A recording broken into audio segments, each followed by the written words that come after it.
Hi, my name is Robert Sean Deathrow, and I'm a former Marine, Staff Sergeant, and combat veteran.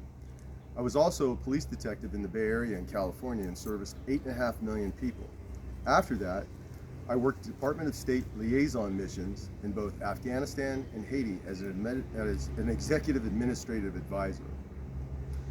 Following all those things, I decided to become a service officer at the Disabled American Veterans, and I worked there for approximately 3 to 4 years in various volunteer positions, eventually becoming a service officer and helping veterans gain their benefits. Recently, Sherrif Fredrick Staly made a comment about a veteran that was arrested. Before knowing any of the details of the case, he called that Marine a hothead. Why did he do that? Because the Marine had used self-defense methods that he had learned in the Marine Corps after someone had attacked him. Now, the evidence, I think, is going to show that the Marine was attacked and that the two scumbags that attacked him were actually the suspects in the case. And the evidence is going to show that, and I believe that the physical and circumstantial evidence will both show those things.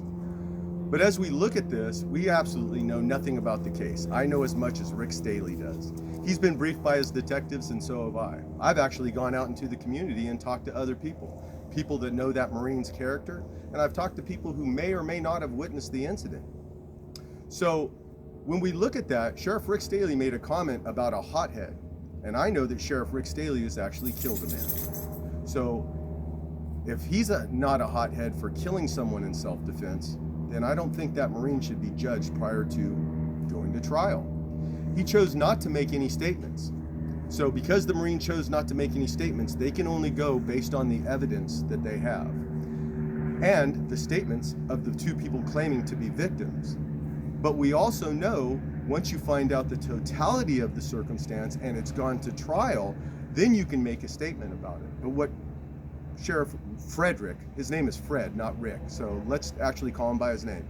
What Sherrif Fred did was he made a statement about a Marine veteran, and he knew absolutely nothing about the case. He was prejudiced by the fact that the Marine has a neck tattoo and thought, he must have attacked those two old people. Absolutely no clue about what's going on.